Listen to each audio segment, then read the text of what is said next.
सवंगडी अनेक आहे, पण मुख्य सवंगडी 8 आहे. ऐका, 8 प्रकारच्या लीला केल्या, 8 प्रकारचे नावं पडले. अवतार 8वा, देवकीची संतान 8वी, प्रगट झाल्या 8 वर्षाचे बर का. आणि आता आपल्या सप्ताहामध्ये देवाचं कीर्तन देखील, काल्याचं कीर्तन कितवं आहे? 8वं. याच्याचाच अर्थ दडलेला आहे, फक्त त्याची आठवण करायची. आठवण जरी केली तरी जीवाचा उद्धार होईल. मुळामध्ये भगवान कृष्णचंद्र परमात्म्याने ज्या लीला केल्या त्या लीलांची आठवण करण्याचा आजचा दिवस, आणि त्याची आठवण केली, उच्चारण केलं का आपल्या सप्ताची सांगता होत असते. गवळणीचा भाव फार भारी आहे नाही का. ऐका, भगवान कृष्णचंद्र परमात्मा गोकुळामध्ये 11 वर्ष 54 दिवस राहिले नाही का. कंसानं शेवटी पर्याय असा केला, जेवढे राक्षस पाठवले सगळे मेले तिकडं. काग बगरिठा मारिले बाळपणी आणि अवघी दैत्य खानी बुडविली. गोकुळामध्ये जेवढे राक्षस पाठवले तेवढे मेले, एक सोडून. कोणता? महाबळ भटाला फक्त जिवंत सोडलं होतं. का जिवंत सोडलं? देवानं इथं येण्याच्या अगोदर वचन घेतलेलं होतं, प्रतिज्ञा केली होती, देवकीच्या गर्भा येईल भगवान आणि रक्षील ब्राह्मण गायी भक्त. मी इथं आल्यानंतर ब्राह्मणांचं रक्षण करणारे. आणि हे महाबळ भट गोकुळामध्ये जात असताना ब्राह्मणाचं रूप धारण करून गेलं, भटजीचं रूप धारण करून गेलं.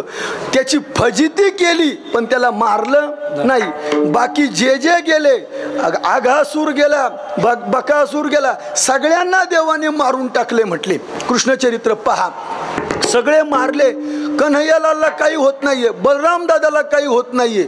म्हणून कंसाच्या जवळच्या लोकांनी एक युक्ती नेमली. म्हटले काय? हे पहा, माणसाचं स्वस्थानावर बळ जास्त असतं म्हटले. लक्षात घ्या, भागवतामध्ये जी कथा आलेली गजेंद्र उद्धार नाही का, नकराची ताकद काय आहे? तो आपल्या जाग्यावर आहे. आणि गजेंद्राची ताकद कमी का झालेली आहे? त्यानं आपली जागा सोडली आणि त्या तलावामध्ये आला. एका बाजूला नक्र ओढतोय आणि एका बाजूला गजेंद्राचा सगळा परिवार ओढतोय, पण तरी सुद्धा नक्र ऐकायला तयार नाही. त्यावेळेस संवाद आहे का, नकराची त्याच्या जाग्यावर लय मोठी ताकद आहे, कारण तो नक्र म्हणजे मगर. मगराची ताकद पाण्यात जास्त असते, पण मगर जर बाहेर आला पाण्याच्या बाहेर तर त्याला कुत्रे देखील ओढून नेतील. कारण स्थान, माणूस स्थान भ्रष्ट झाला की त्याची ताकद कमी होत असते. गल्लीतलं कुत्र जर गल्लीत थांबलं तर ते बाहेरच्या कुत्र्यांवर दादागिरी करेल, पण ते जर गल्ली सोडून जर अशोकनगरला गेलं तर तिकडं ते रक्तभंबाळ होऊन जाईल, तिकडले कुत्रे त्याला मारतील. स्वस्थानावर ताकद असती. मग कंसाला काय, त्याला सल्ले देणारे लय लोक होते, राक्षस लोक होते. म्हटले हे पा, आपण काय करतोय, आपली जागा सोडून आपण गोकुळामध्ये जातोय आणि गोकुळामध्ये कृष्णचंद्र परमात्म्याची ताकद आहे. त्याच्यामुळे आपले जेवढे दैत्य तिकडे जातात तेवढे काही परत येत नाही, सगळे मारले जातात. त्यापेक्षा आपण एक युक्ती करू. काय? मथुरेमध्ये यात्रा करू, उत्सव करू. त्या उत्सवात, तो उत्सव पाहण्याकरता म्हणून कृष्णाला, बलराम दादाला आपण इकडे घेऊन येऊ. अरे पण ते इकडे येतील कसे? म्हटले आहे, आपल्या मंत्रिमंडळामध्ये एक मंत्री असा आहे, तो जर मंत्री जर तिकडे गेला तर तो भगवान कन्हैयालालला इकडे घेऊन येईल. काय नाव त्या मंत्र्याचं? वाह, तुम्हाला धन्यवाद. अक्रूरजी नाही का. अक्रूर भगवान कृष्णाचे नाही का भक्त आहेत म्हटले. आणि ते जर तिकडे गेले तर ते कन्हैयालालला, कृष्णाला, बलराम दादाला इकडे घेऊन येतील म्हटले. युक्ती सुचली. अक्रूरजीला बोलवण्यात आलं आणि म्हटले जा कृष्णाला आणि बलराम दादाला घेऊन या. अक्रूराला आनंद झाला आणि दुसऱ्या बाजूला दुःखही झालं. आनंद का झाला? ज्या देवाचं मी भजन करतोय त्या देवाला आता पाहायला मिळणार आहे. तो देव कसा आहे, कसा खेळतो, कसा गायी चारतो, हे मला गोकुळामध्ये गेल्यानंतर माझं भाग्य उदयाला आलं की मी आज देव पाहण्याकरता चाललो. लक्षात घ्या, देवाचं दर्शन घेण्याकरता चाललो. ज्या गोकुळातल्या लोकांसोबत कन्हैयाला राहिले त्या लोकांचं देखील मला दर्शन होणार आहे. एका बाजूला आनंद झाला आणि दुसऱ्या बाजूला दुःख झालं. का दुःख झालं? अरे म्हटले, कन्हैयालालला जर इकडे आणलं आणि कंसाने जर काही बरं वाईट केलं, पण परत अंतकरणामध्ये भाव प्रगट व्हायचा नाही. कृष्णम वंदे जगद्गुरु, ज्याच्या सत्तेनं वेद बोलतो, सूर्य उगवतो, समुद्र रेखा ओलांडू शकत नाही, वृक्षाचं पान हलू शकत नाही, तो कृष्ण आहे म्हटले काही होणार नाही.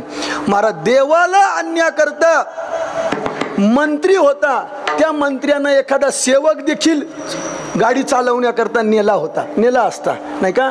जर एखाद्या मोठ्या माणसाला, एखाद्या साधूला जर आपण आणायला गेलो ना, तर आपल्या नोकराला आपण गाडी चालवायला बसवायचं नाही, तर आपण स्वतः गाडी चालवायला बसवायचं.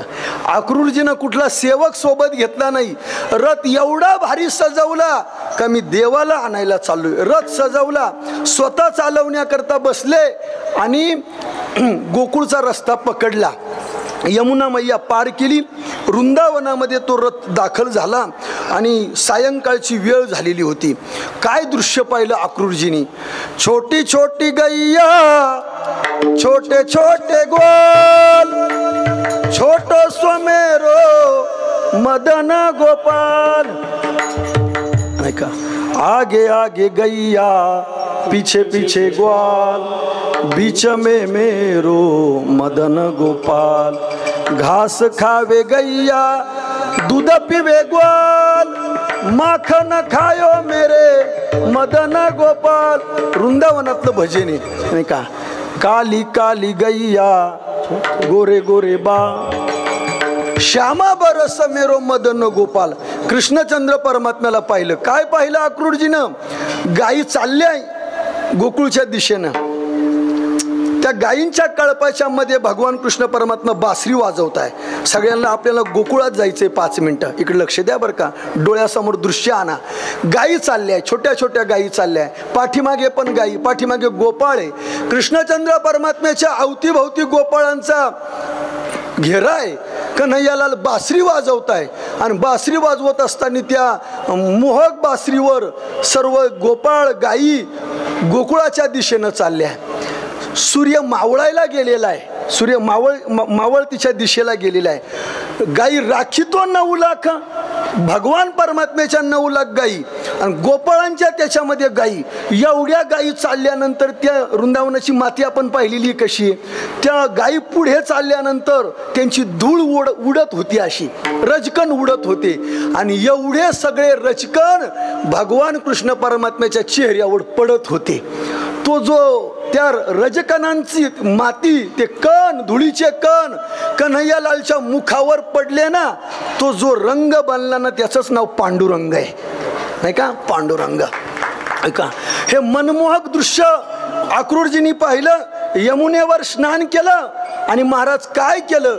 ज्या मातीमध्ये भगवान परमात्म्यानं गायी चारल्या, लीला केल्या, खेळले, कबड्डी, हमामा, हुतुतू, चेंडू फळी, त्या मातीमध्ये जसं आपण रमण रीतीला गेल्यानंतर त्या मातीमध्ये लोळतो, ती माती आपल्या अंगावर टाकून घेतो, ती माती आपल्या कपाळाला लावतो, ती माती आपल्या घरी घेऊन येतो आणि देव घरामध्ये ठेवतो. अक्रूरजी पण देखील त्या रजकणामध्ये, वृंदावनाच्या त्या मातीमध्ये, वृंदावनी वेणू वेणू कवनाचा माय वाजे. आम्ही देवीदास धर्मशाळेमध्ये असताना नाही का, आरू महाराजी गवळण म्हणायचे नाही का, तू माझा स्वामी भक्तिप्रेमा. त्यावेळेस ती कॅसेट फार गाजली होती नाही का. अजूनही तसाच आवाज ते सगळं ऐकायला मिळतं. ऐका, अक्रूरजींनी पाहिलं त्या मातीमध्ये लोळले अक्रूरजी आणि अक्रूरजी देखील तो आपला रथ त्या गायींच्या पाठीमागे घेऊन हळूहळू गोकुळाच्या दिशेने गेले. म्हटले महाराज म्हटले, रथ पोचला, पोरं आपापल्या घरी गेले, गायी गोठ्यामध्ये गेल्या. कृष्णचंद्र परमात्मा, बलराम दादा गायी गोठ्यामध्ये सोडून आपल्या घरामध्ये प्रवेश केला. त्यांच्या पाठीमागून ऐका ऐका, अक्रूरजींनी रथ नंदबाबाच्या वाड्यासमोर उभा केला. खाली उतरले. नंदबाबांनी अक्रूरजींचं स्वागत केलं नाही का आणि पाहुणचार वगैरे झाला. गप्पा मारायला बसले आणि मग विचारलं, अक्रूरजी तुम्ही इकडे येणं का केलं, हा रथ सजून का आणला. अक्रूरजींच्या मुखातून शब्द बाहेर पडला की मी भगवान कृष्णचंद्र परमात्म्याला घ्यायला आलोय. हा शब्द स्वयंपाकगृहामध्ये असलेल्या आईनं ऐकला. कोणी ऐकला? यशोदा मैयानं ऐकला. महाराज, काय यशोदा मैयाचं भाग्य की नाही का, विश्वाचा जनिता आणि म्हणे यशोदेशी माता. माझ्या कन्हैयालालला घ्यायला आले अक्रूरजी, म्हणजे माझा कृष्ण उद्या जाणार नाही का. मैयाला झोप लागेना, जेवण गोड लागेना, बाकीचे सगळे झोपले, पण जे अंगणामध्ये कन्हैयालाल खेळत होते ना, त्या अंगणामध्ये रात्री 12 वाजता जाऊन मैया तिथे रडत बसली, बासरी घेऊन बसली, कृष्णाची घोंगडी घेऊन बसली. असं वर्णन आलं भागवत रहस्यामध्ये.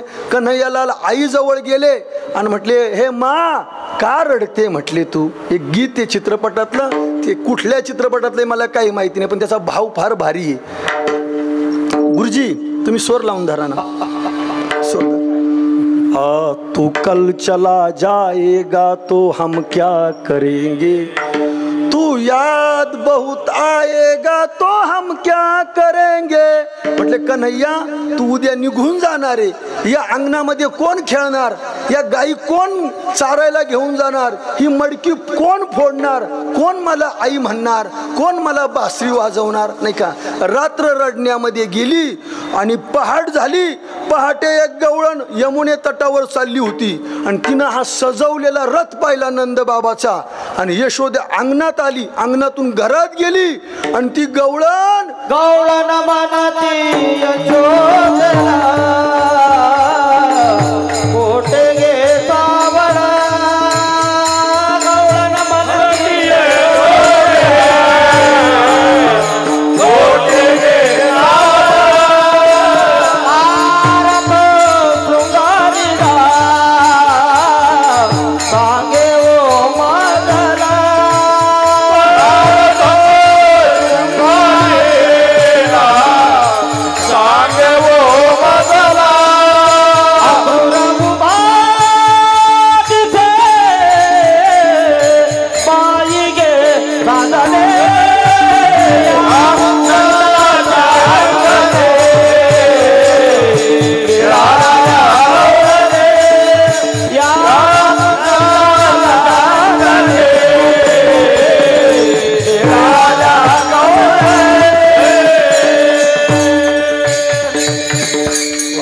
नाथबाबांची ही भाषा आहे. नाथबाबा म्हणतात, गवळण म्हणती यशोदेला, कोठे गे सावळा, का रथ शृंगारीला, सांगे ओ मजला. अक्रूर उभासे द्वारासी साजनी, या नंदाच्या अंगणी मिळाल्या गवळणी. ऐका ना, शिखर कृष्ण अवतारामध्ये कृष्णचंद्र परमात्म्यावर निष्काम प्रवृत्तीचं प्रेम करणारा एक वर्ग होता, त्या वर्गाचं नाव आहे गवळणी नाही का.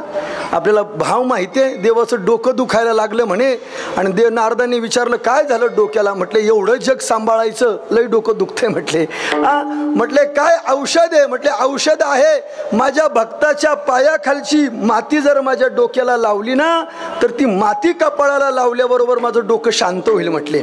असं म्हटले जा कन्हैया. अरे म्हटले देवाच्या पत्न्या भक्तचे, पहिल्यांदा पत्न्यांकडे गेले, म्हटले तुमच्या पायाखालची माती द्या, देवाच्या कपाळाला लावायची.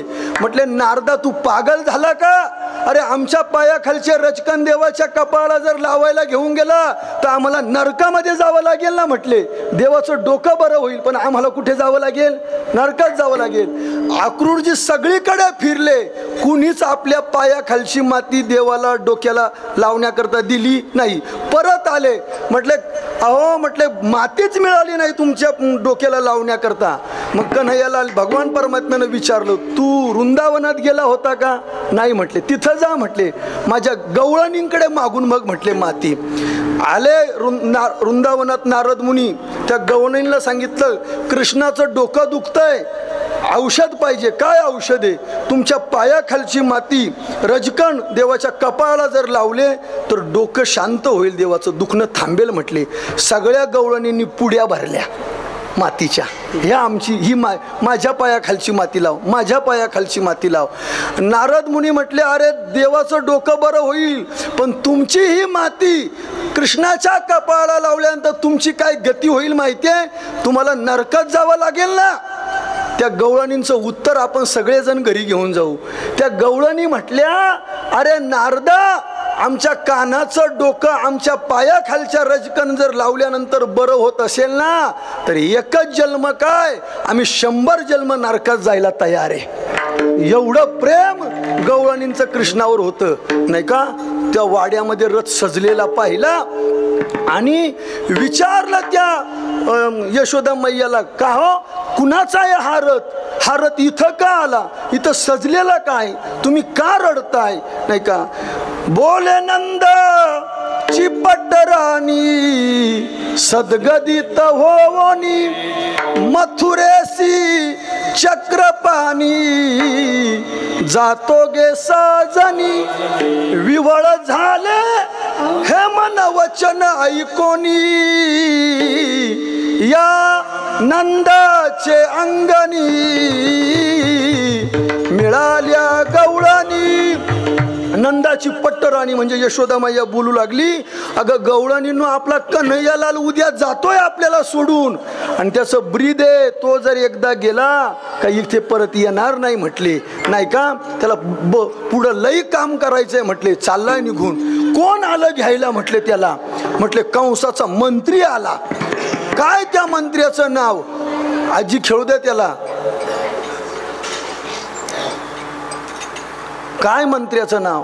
आपण आमदार, खासदार, मंत्री, संत्री यांच्या मागे पुढे काही पण बोलू पण ते समोर आल्यावर या या या या रामकृष्ण हरी बसा इथं, शाल देऊ. पण गवळणींचं देवावर किती प्रेम होतं. काय झालं, कंसाचा मंत्री असला म्हणून आमच्या प्राणाला तो घेऊन जातोय. महाराज अक्रूराला शिव्या दिल्या. अक्रूरा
टाळी वाजवा माऊलीं करता.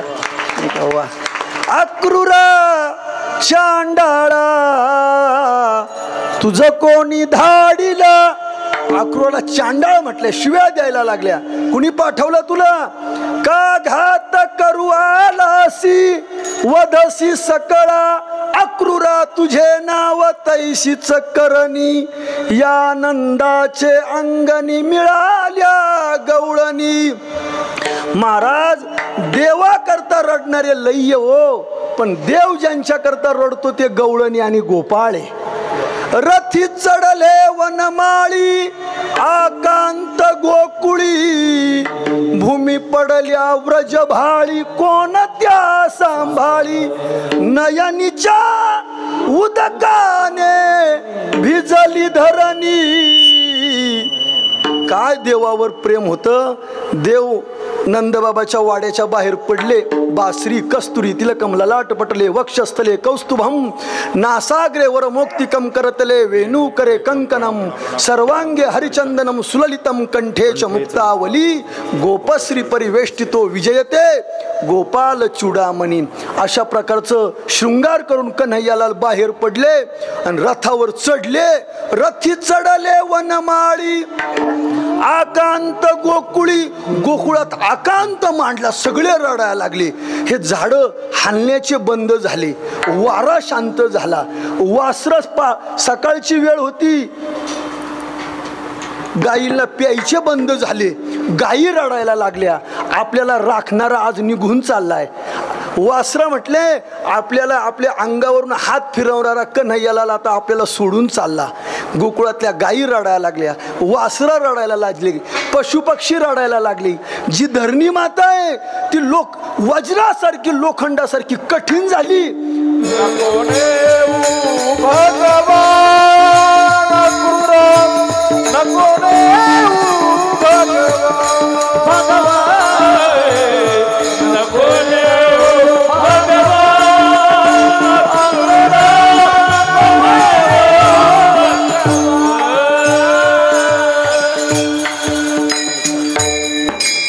काय भावे महाराजांचा.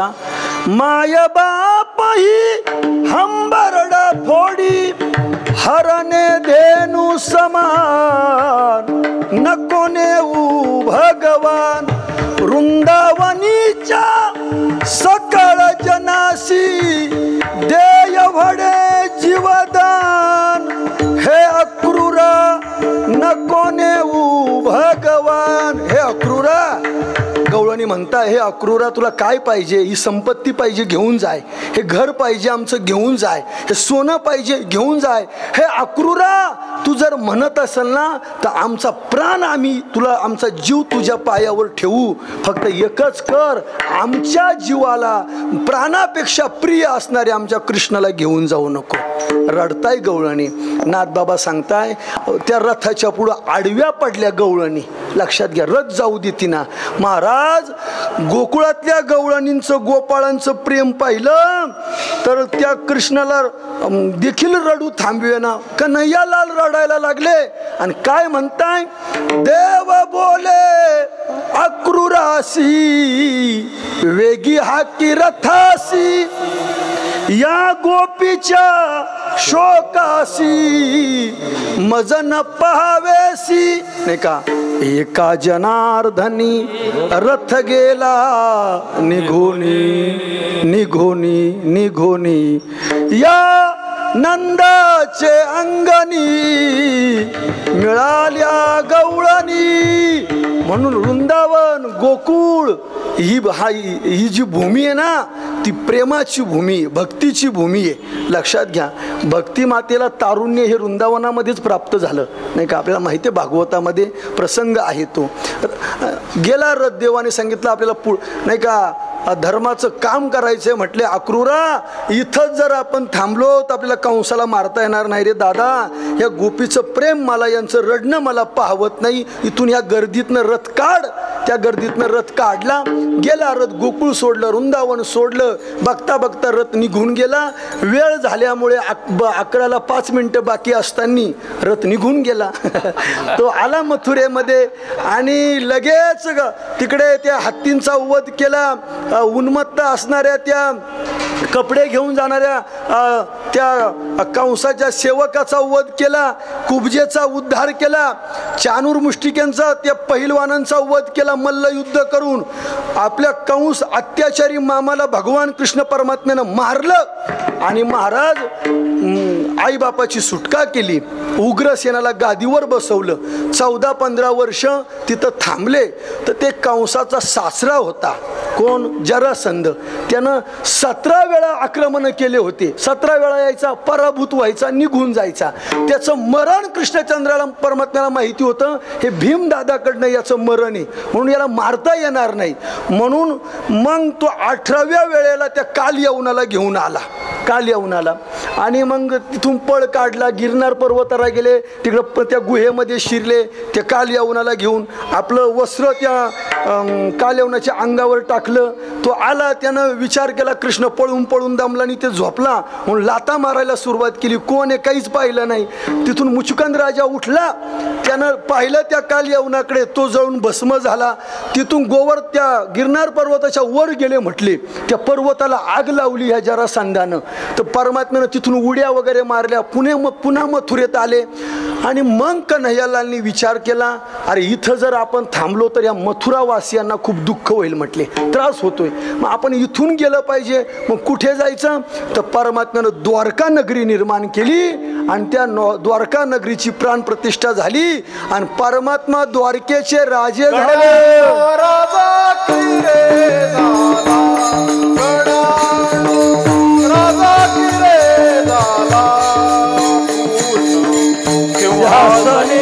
बैसला कृष्ण सिंहासनी बैसला गण्याळो राजाने झाला गण्याळो राजाने झाला तोच सिंहासनी बैसला तोच सिंहासनी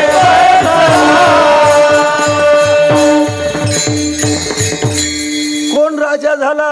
कुस्ती खेळता कासाविषयी शेंबूड खरकटे आकाशी. अरे ज्याच्यासोबत कुस्त्या खेळल्या, ज्याच्यासोबत लपंडाव खेळले, ज्याच्यासोबत मारामाऱ्या केल्या, ज्याच्यासोबत आपण चोऱ्या माऱ्या केल्या गोकुळामध्ये, आपला कान्हा द्वारकेचा राजा झाला. द्वारकेत कन्हैयालाल राजे झाले आणि मीडियामुळे ही बातमी सगळीकडे पसरली आणि गोकुळामध्ये देखील या बातम्या पसरल्या. आपला लाला राजा झाला, आपला कन्हैयाला राजा झाला, राजा झाला. मग त्या राजाला भेटण्याकरता काही गोपाळ, काही गवळणी, काही मित्रमंडळी द्वारकेला निघाली. म्हटले द्वारकेमध्ये येऊन पोचली. तो जो राजा झाला होता ना, तो लोकांना भाषण देत होता. म्या बोलविल्या वेदू बोले, म्या चालविल्या सूर्य चाले, म्या हलविल्या प्राणू हाले, जो जगाते पर्वती बैसकान संडावी, समुद्र रेखान ओलांडावी, नाही का? किंवा तुझिया सत्येने वेदासी बोलणे, सूर्यासी चालणे तुझ्या बळे.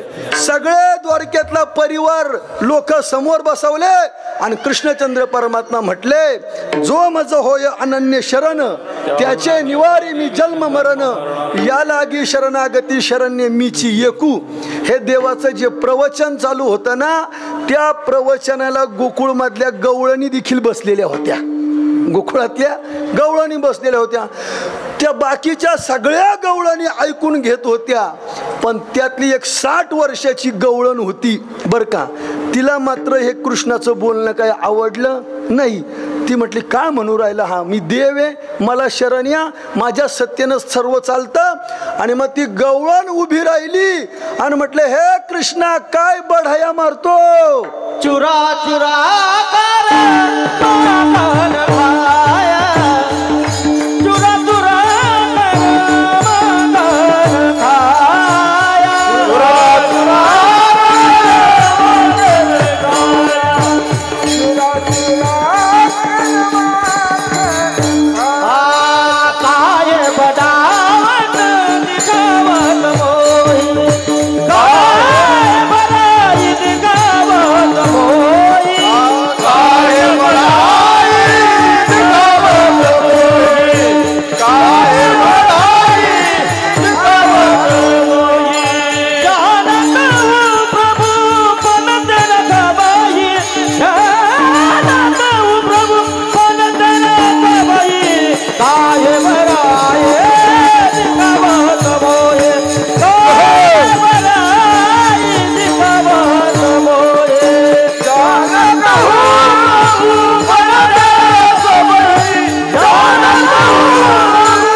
गवळणीचं रूपक कृष्णाला सांगताय. ती गवळण उभी राहिली त्या सभेमध्ये आणि म्हटलं, हे कृष्णा, अरे काय सिंहासनावर बसून काय गप्पा मारतोय, काय बढाया सांगतोय, काय तुझा मोठेपणा सांगतोय? अरे आम्ही तुला इथं मधुकरी मागताना पाहिलंय. काय मोठेपणा सांगतोय, काय बडाई दिखावत मोही, जानता हूँ प्रभुपणा तेरा सबई. त्याचा मोठेपणा, तुझा लौकिक हे आम्ही जाणतोय. आमच्या घरामध्ये तू येऊन चोऱ्या केलेल्या आहे, आमच्या पोरांसोबत तू खेळ खेळलाय. आता तू राजा झाला म्हणून काय झालं? चुरा चुरा कर माखन खाया, गवलन का आनंद कुवर कन्हैया, अरे तू नंद बाबाचा मुलगा आहे, चोरून चोरून माखन खाल्लं, याचा विचार आपल्याला विठोबा रुक्माई नंतर करायचा आहे. म्हणून हे थांबवतो बरं का पहिलं चरण.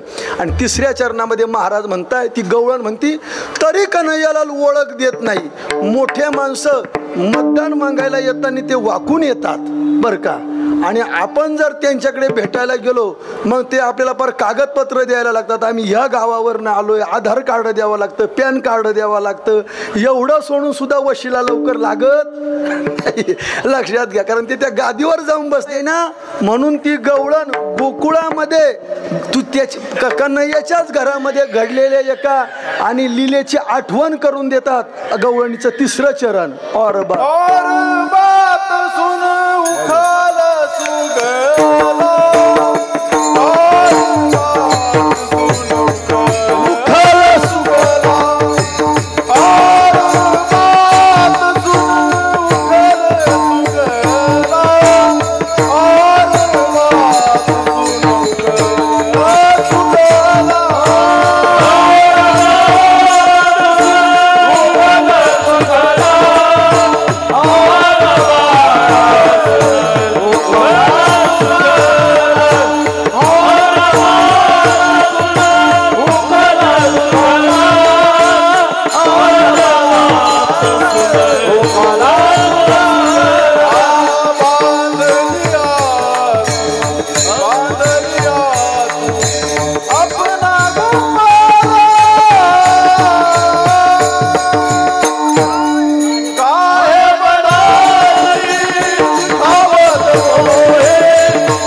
सुन उखल सुगला बांधलिया तू अपना गोपाला.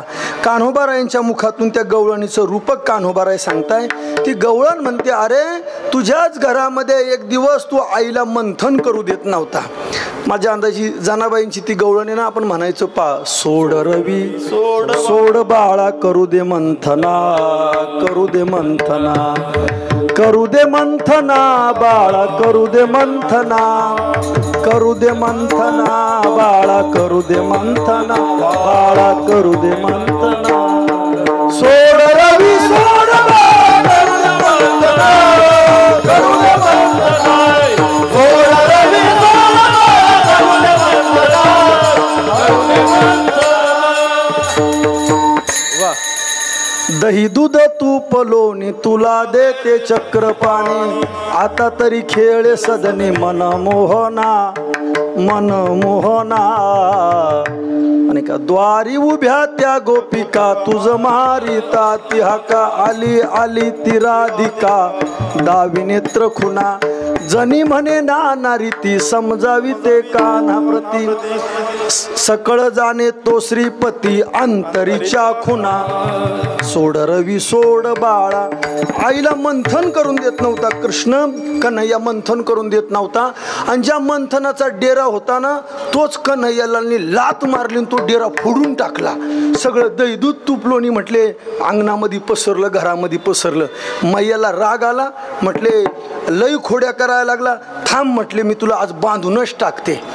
देवाला बांधायचं असेल तर संपत्तीनं बांधता येत नाही, देवाला बांधायचं असेल तर सत्तेनं बांधता येत नाही, देवाला बांधायचं असेल तर आपल्या ताकदीनं बांधता येत नाही.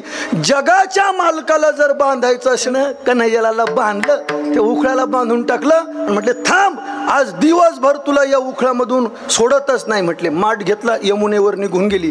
कन्हैयालालने काय केली, कृष्णलीला पहा, ही भागवत रहस्यामध्ये कृष्णचरित्रामध्ये फार गोड आहे. ते उखळ खाली उलटं केलं, ते उखळ ओढायला सुरुवात केली. उखळ ओढीत ओढीत अंगणाच्या बाहेर आणलं आणि बाहेर आणल्यानंतर त्या अंगणामध्ये 2 जुळे वृक्ष होते. कोण होते ते जुळे वृक्ष? म्हटलं एक नल कुबेर आणि एक मणिग्रीव, म्हणजे कुबेराचे 2 पुत्र होते. नारद मुनी कैलासाला जात असताना हे कैलास पर्वतामधल्या तिथल्या तलावामध्ये आणि विवस्त्र होऊन स्नान करत होते, हसत होते नारदाकडे पाहून. लक्षात घ्या, त्यावेळेस नारद मुनींनी शाप दिला होता, कैलास पर्वतावर लोक भजन करण्याकरता येतात, देवाचं दर्शन करण्याकरता येतात, आणि तुम्ही इथल्या तलावामध्ये हे वाईट काम करताय, आणि आम्ही इथून चाललोय तरी तुम्ही आमच्याकडे पाहून हसताय, तुम्हाला मान नाही, काही मर्यादा नाही. म्हणे एवढे जड झाले तुम्ही, जा म्हटले कुबेराचे पुत्र झाले. म्हणजे कुबेर कोण आहे? धनवान आहे ना, धन हे कुबेराचे. उन्मत्त झाले धन आल्यामुळे, तुमचा बाप धनवान आहे म्हणून उन्मत्त झाले का? जा, इतके जड झाले ना, साधू देव धर्म कळत नाही ना, जा म्हटले पृथ्वी तलावर वृक्ष होऊन पडाल. त्यांनी उशाप मागितला, आमचं चुकलं पण आमचा उद्धार कशानं होईल सांगा म्हटले. मग नारद मुनींनी उशाप दिला, वृक्ष व्हाल पण ते गोकुळामधले वृक्ष व्हाल पण नंद बाबाच्या घरासमोरचे जुळे वृक्ष व्हाल म्हटले, नाही का? ते विमल अर्जुन त्या वृक्षाचं नाव दिलेलं आहे. आणि मग तिथे ते जुळे, ते कुबेराचे 2 पुत्र झाडं होऊन पडलेले होते, त्यांचा उद्धार करायचा होता. नारदांची वाणी होती, त्या जुळ्या वृक्षांमध्ये कन्हैयालाल मध्ये शिरले आणि उखळ पाठीमागून अडकवलं, आणि अडकवल्याबरोबर असा झटका दिला देवाने. एका झटक्यामध्ये ते 2 वृक्ष उन्मळून पाडले. आणि त्याच्यामध्ये आता ते मनमोहक रूप आहे, एक फोटो होता वृंदावनाला, ते झाडं पडलेले, ते पानं वगैरे, त्याच्यातून त्या कन्हैयालालनं असं आपलं डोकं वर काढलेलं, फक्त एवढंच शिर दिसतंय, बाकी काहीच दिसत नाही. मग ती गवळण म्हणते, आठवतंय का ही घटना? अरे और बात सुन उखल सुगला बांधलिया तू आपणा गोपाला. या लीलेमध्ये म्हटले तू त्या नलकुबेरचा आणि मणिग्रीव त्या कुबेर पुत्रांचा उद्धार केला म्हटले, तरी सुद्धा आठवत नाही. आणि मग फेरत बन बन गौवाच्या रावत किंवा गुणाम विनाशायचं दुष्कृताम धर्म संस्थापनार्थाय संभवामी धर्म रक्षा वय अवतार आपुल्या पाळीसी. हे पहा तुम्ही, आता आम्ही ज्यावेळेस होतो ना 20-1 वर्षापूर्वी इथं थोडंसं निवांत होतं, पण आता लय गर्दी झाली. मलाच आम्ही तिकडे वर एक आमच्या भजनी मंडळातली मुलगी, तिला भेटायला गेलो, आम्हाला तिचंच घर सापडना. लक्षात घ्या, गर्दी वाढली. किती जरी बंगले बांधले तरी या पृथ्वीला भार होत नाही. किती बांधा तुम्ही, कारण इथलीच माती आहे, इथलंच सिमेंट आहे, इथलंच पाणी आहे, ते का आपण कुठून आणलं का? नाही. मग भार कुणाचा होतो? एक 10व्या मजल्यावर राहून ज्याला एकादशी कळत नाही, ज्याला वारी कळत नाही, नाही का, त्या पाप्याचा भार होतो. पापी जे भक्त मातले ते धरणीशी झाले ओझे त्यांचे, मग त्यांचा भार सहन होत नाही. मग त्या कृष्ण द्वापार युगामध्ये देखील त्या पृथ्वीनं गायीचं रूप धारण केलं. वत्स्यरूपी पृथ्वी ब्रह्म्यापाशी जाय नेत्रीवाय तो सांगत असे, बुडाविला धर्म अधर्म झाला फार, सोसवेना भार मज आता. आणि मग ते ब्रह्मदेव गाय, पृथ्वी मातेचं रूप धारण करून गेलेली ती गाय भगवान परमात्म्याकडे गेली. म्हटले, देवा आता अवतार घ्या, देवकीच्या गर्भा येईल भगवान, रक्षील ब्राह्मण, काळजी करू नका, मी लवकरच येणारे आणि तुमच्या सगळ्यांचं रक्षण करणारे, पृथ्वी मातेच्या उपकारातून मी उत्तीर्ण होणारे, काळजी करू नका. अवताराचं नियोजन झालं. आणि इकडे कंसानं आपली संपत्ती, आपला गर्व दाखवण्याकरता, अहंकार दाखवण्याकरता देवक राजाची कन्या म्हणजे कंसाची चुलत बहीण देवकी हिचं लग्न ठरवलं वसुदेवाशी. ते लग्न वगैरे थाटामाटात झालं. आणि सायंकाळच्या वेळेला मी किती श्रीमंत, किती बलवान आहे हे दाखवण्याकरता त्यानं ती वरात काढली. एवढी मोठी वरात काढली का तिचं पहिला घोडा इथं होता, तर दुसरा घोडा असं समजा डायरेक्ट पाथडी फाट्यावर होता. एवढी मोठी वरात काढली बळ दाखवण्याकरता, आणि स्वतः ती रथ चालवण्याकरता बसला. देवाला अहंकार चालत नाही, नाही का, संताला अहंकार चालत नाही, तो चालतच नाही. आकाशाची वाणी कडाडली, हे मूर्ख कंसा, अरे ज्या बहिणीची तू वरात काढली ना, तिचा 8वा मुलगा तुला मारणार आहे, नाही का. हे शब्द ऐकले, संपलं प्रेम. कुठपर्यंत बहीण भावाचं प्रेम असतं? बहीण भाऊ म्हटले का फक्त ज्ञानोबाराय आणि मुक्ताई, त्याच्यानंतर नाही. आमच्याकडनं समृद्धी गेला आणि दुसऱ्या दिवाळीला बहिणी यायच्या बंद झाल्या. ज्यांच्या ज्यांच्या वावरातून समृद्धी गेला त्यांच्या म्हणतोय मी का सयांमुळे पैशांमुळे संपलं प्रेम. म्हणजे हे आतापासून नाहीये, हे द्वापार युगापासून आहे नाही का. माझ्या बहिणीचा मुलगा मला मारणारे घेऊन या खडग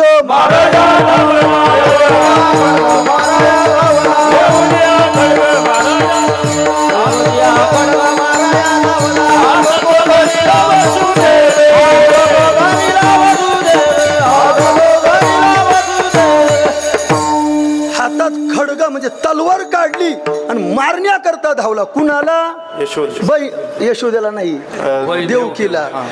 बहिणीला मारण्याकरता धावला. ती हात पकडला वसुदेवानं. अरे म्हटले आता ही काय तुझी फक्त बहीण राहिलेली नाही, मग माझी अर्धांगिनी झाली, हिचं संरक्षण करण्याची जबाबदारी. का मारतो? आकाशाची वाणी ऐकली नाही का? हिचा 8वा मुलगा मारणारे.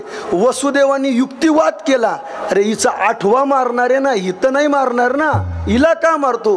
का स्त्री हत्येचं पातक घेतो? तुझी बहिणी म्हटले एक काम कर, तुला जर भीती असेल तर आम्हाला जेलमध्ये टाक, झालेली मुलं आम्ही तुझ्या स्वाधीन करून टाकू म्हटले. काही अडचण नाही. जेलमध्ये टाकलं.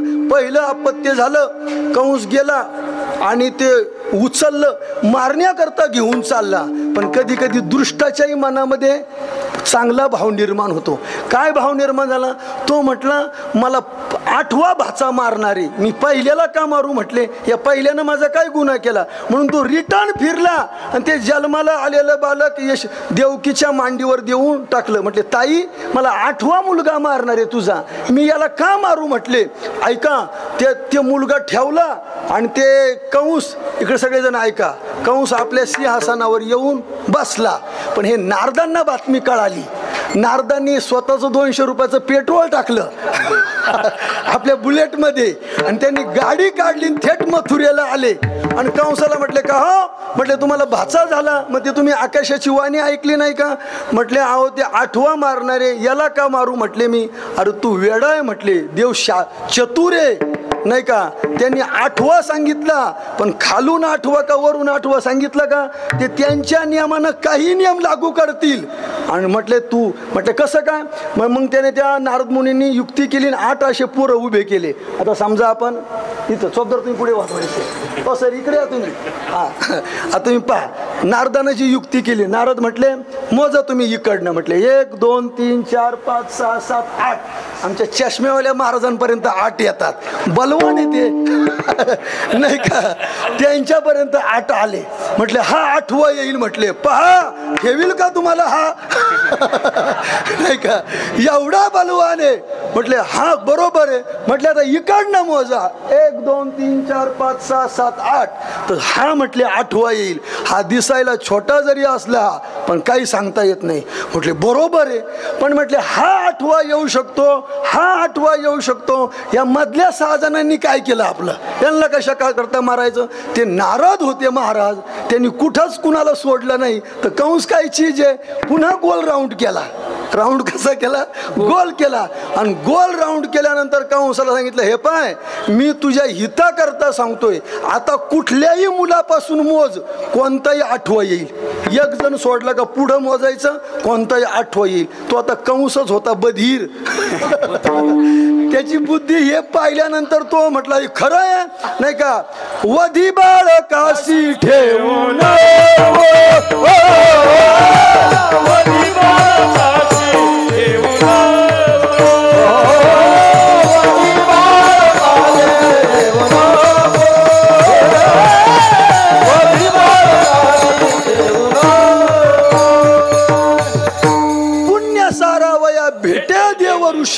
वधी बाळकाशी ठेवू नको.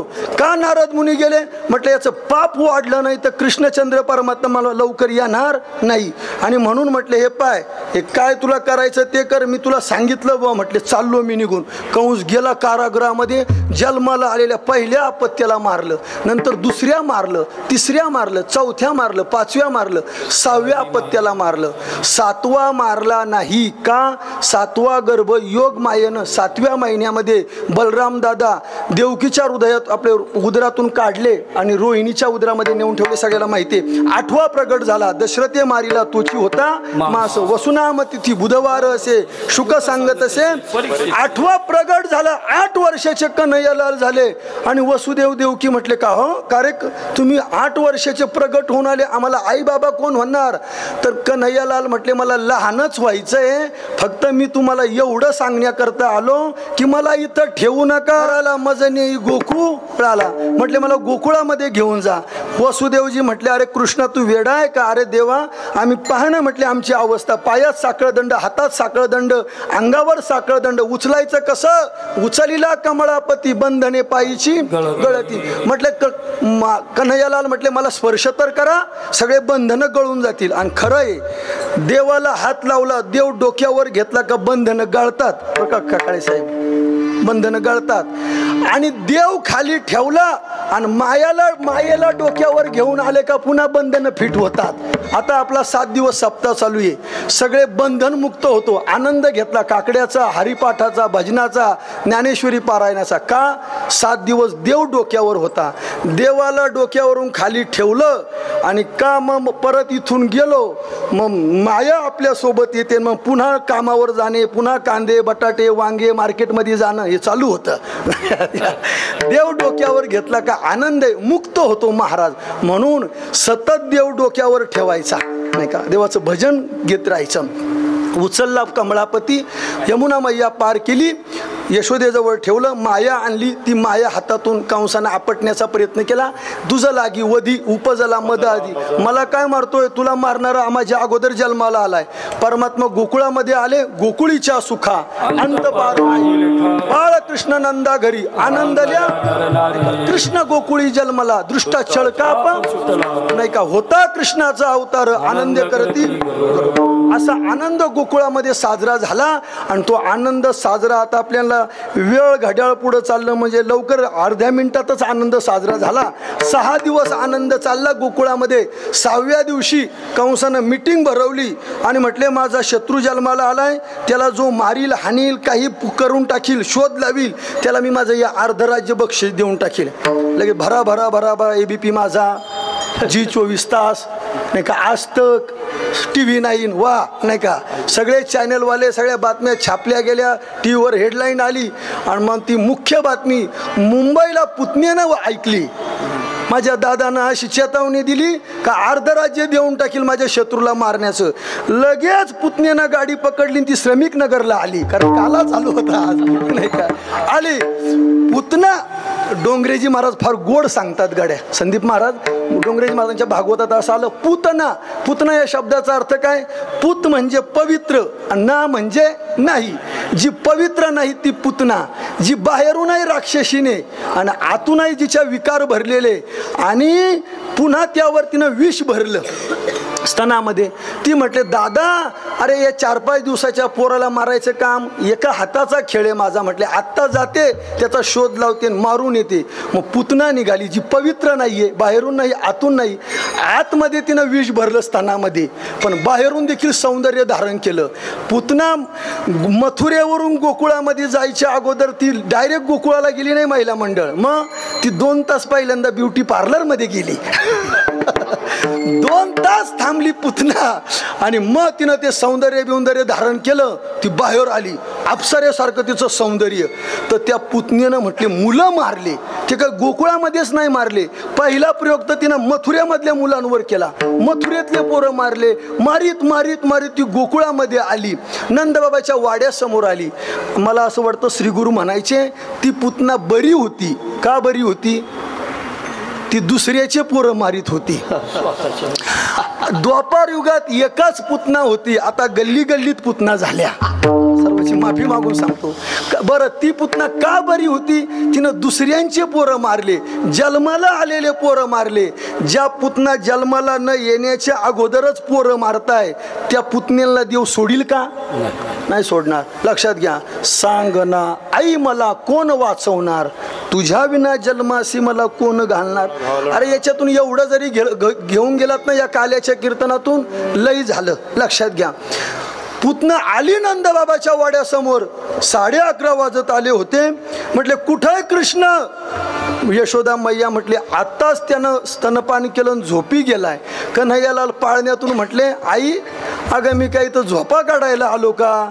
झोपा काढायच्या असतं तिकडंच शेषावर झोपला असतो आणि पहिलंच बोनीचं गिराईक आले. हे जर परत गेलं तर मी धंदा करायला आलो घेऊन या चक्रगदान हाची धंदा. बोनीचा गिराईक परत गेला नाही पाहिजे. रडायला सुरुवात केली कन्हैयालालने. पुतना म्हटली हा तर रडतोय जागीच आहे. पुतना गेली त्या पाळण्याजवळ. कन्हैयालालला पाहिलं का नारे मन मोहन लाल सबही बिसरू देखे गोपाल. नाही का तो मन मोहून घेणारे तुका म्हणे छंदे येणे वे दिले. पुतण्याचा देखील त्यानं मन हिरावून घेतलं. पाहतच बसली पुतना. तिला जाग्यावर आणलं आणि मग तिनं कृष्णाला उचललं मांडीवर घेतलं स्तनाला लावलं. देवानं 10ची मोटर लावली. भरा भरा भरा भरा दूध पेलं विष पेलं रक्त पेलं पंचप्राण सोसायला सुरुवात केली. आणि मग ती म्हटली कृष्णा सोड कृष्णा सोड कृष्णा सोड. कृष्ण म्हटलं तू काय म्हटली होती माझ्या मैयाला मी तुझी बहीण आहे. मावशी मी एकतर कुणाला धरीत नाही पण धरलं तर उद्धार केल्याशिवाय सोडत नाही. काय ओवी महाराज माऊलींची. तुवा सनकादिकाचे निमाने सायुजू सौरसुदिदला पुतने जी विषाचे निस्तन पाने मारू आली. महाराज जी विष घेऊन मारण्याकरता आली तिला देवानं आई समजून मुक्ती दिली हो. नाही का ते मांडीवर घेतल्याबरोबर डोंगरेजी महाराज म्हणतात कानानं डोळे मिटले. 101 कारणं दिली. 4-5 जेवढे आठवतात मी तेवढे सांगतो. का डोळे मिटले? म्हटले ही कोण आहे जिचं मी स्तनपान करणारी. पहिल्या 7व्या अवतारामध्ये मी पहिल्यांदा त्राटिका मारली.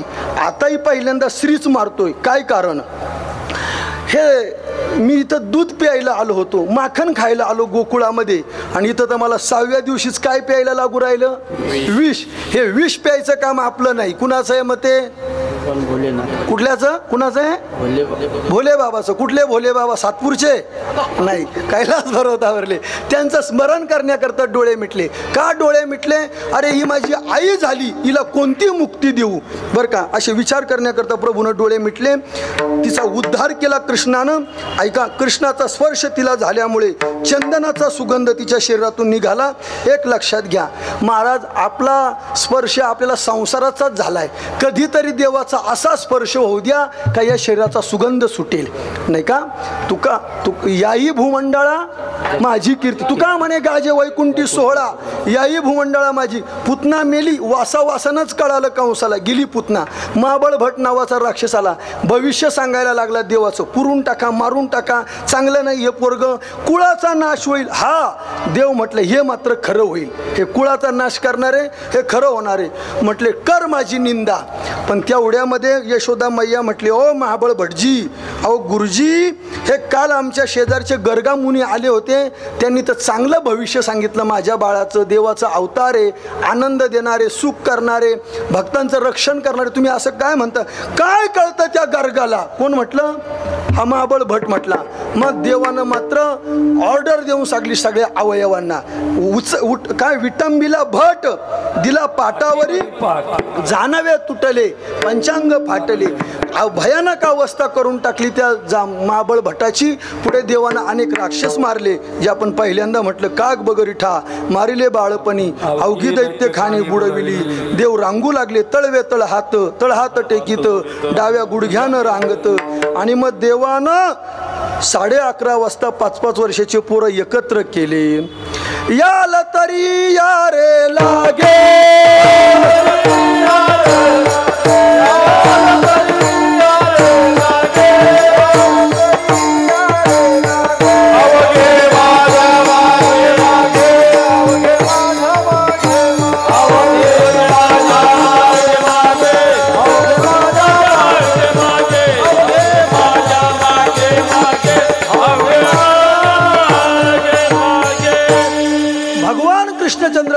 त्यानं पोरांना एकत्र केलं.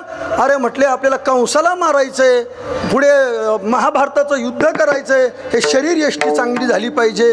तुमचे शरीर असे का म्हटले, दही आपलं दूध दही जातं डेअरीला, आमच्या डेअरीला काही राहत नाही म्हटले. मागा, आंदोलन करा. त्यांनी मागण्याचा प्रयत्न केला, गोपाळांना काही ते मिळालं नाही. आणि मग देवानं दुसरा पर्याय जो निवडला तो चुरा चुरा कर माखन खाया. मग नाथबाबाची भाषा आहे, गवळणी गऱ्हाणे सांगती रात्री आला चक्रपाणी, दही दूध तुपलोनी खावोनी अवघ्या फोडिल्या विरजनी. हे गे बाई आम्हासी पहावे ना, यशोदे बाळ तुझा काना, कोठवर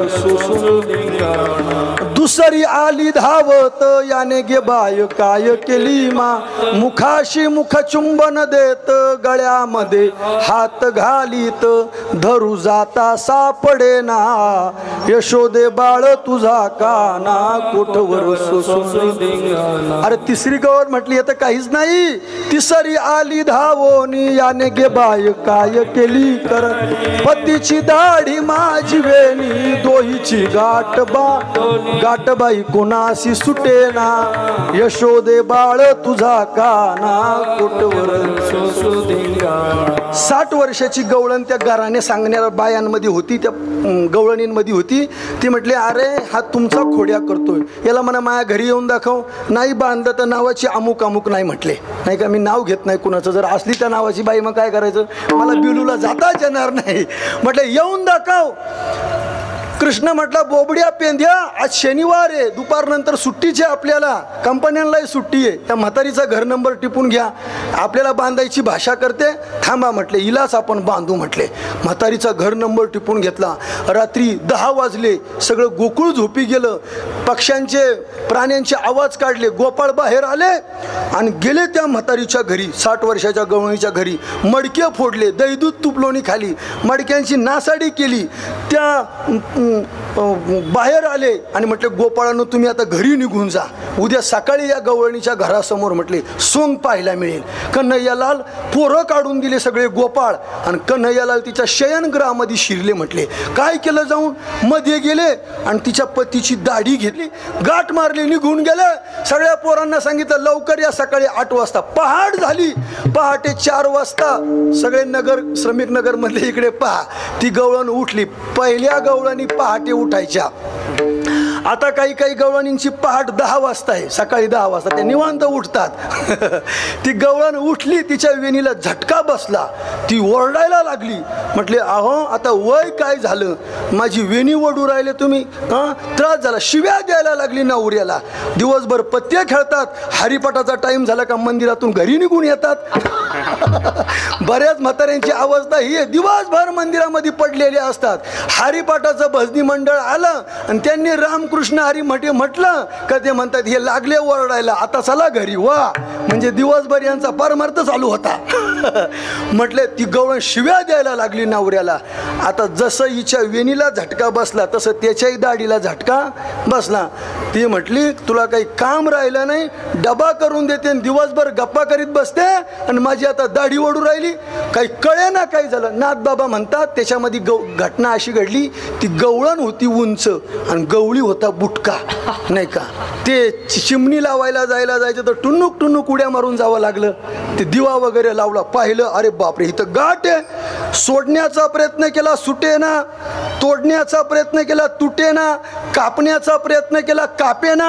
आणि मग ती चिमणी म्हणजे दिवा लावलेला होता ती अशी लावली, त्याला जाळण्याचा प्रयत्न केला, जाळून काढून टाकू ही, पण ती जळता जळेना. मग तो गवळी म्हटला ही काहीतरी वेगळीच भानगड आहे. तो म्हटला का ग तू काल काही कुणाला बोलली होती का. ती म्हटली अच्छा गोकुळात कोणाला काही बोलले नाही, फक्त नंदाच्या कार्ट्याला म्हटले तू माझ्या घरी ये, मी तुला बांधते, रामकृष्ण हरे. म्हटले बस तोयाबरोबर त्यानं मलाही बांधलं, नाही का अशा. आणि म्हटले मग निघालं ते सोंग गेलं नंदबाबाच्या वाड्यासमोर. देवानं तिनं त्या देवाकडे पाहिलं, हे कृष्णा अरे ही फजिती थांबव, सगळ्या गोकुळात फजिती झाली. ऐका ना, देवानं फक्त त्या गाठीकडे पाहिलं, एका सेकंदात गाठ सुटली. आपली देखील जन्म मृत्यूची गाठ सुटण्याकरता देवानं आपल्याकडे पाहिलं पाहिजे. बंधनापासून उकललेल्या गाठी, जन्म मृत्यूची गाठ सुटेल, सुख प्राप्त होईल. आयुष्य ऐकता गऱ्हाणे, यशोदे नयनी आले पाणी. कृष्ण खोडी दे टाकोनी आणि एका जनार्दनी चरणी, नाही का. कृष्ण खोड्या टाकून दे. गणपतीला वगैरे नवस केला, 1 मास खोडे दिवे नाही केली आणि मग परत महिन्यानंतर खोड्या चालू झाल्या, घरात खोड्या केल्या. आता त्या लई खोड्या आहे. आपण दिवसभर सांगितलं तरी आपला वेळ संपून जाईल. वेळ संपलेलाच आहे. 11:30 वाजल्यानंतर यशोदा मैया म्हटली, कृष्णा तू आता गोकुळात थांबू नको. गाया घेऊन सारे गोपाल तुम्ही गाया घेऊन सारे गोपाल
सारावया जातो शारंग पा.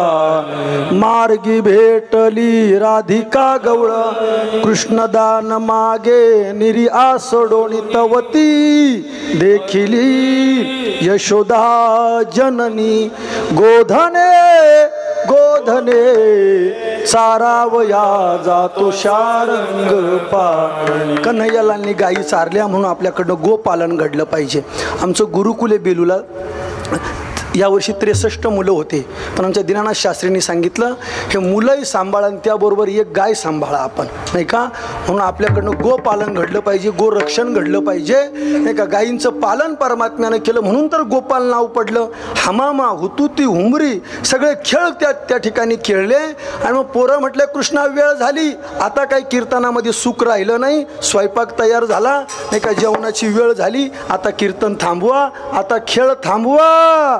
खांदी भार पोटी भूक, काय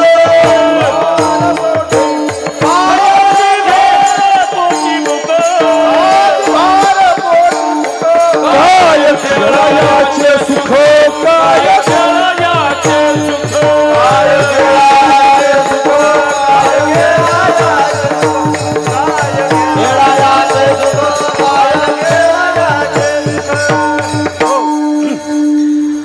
प्रसाद, काल्याचा प्रसाद देव देत असतो आणि काल्याचा प्रसाद संत देत असतात. प्रमाणे भानुदास गीती गात प्रसाद देतो.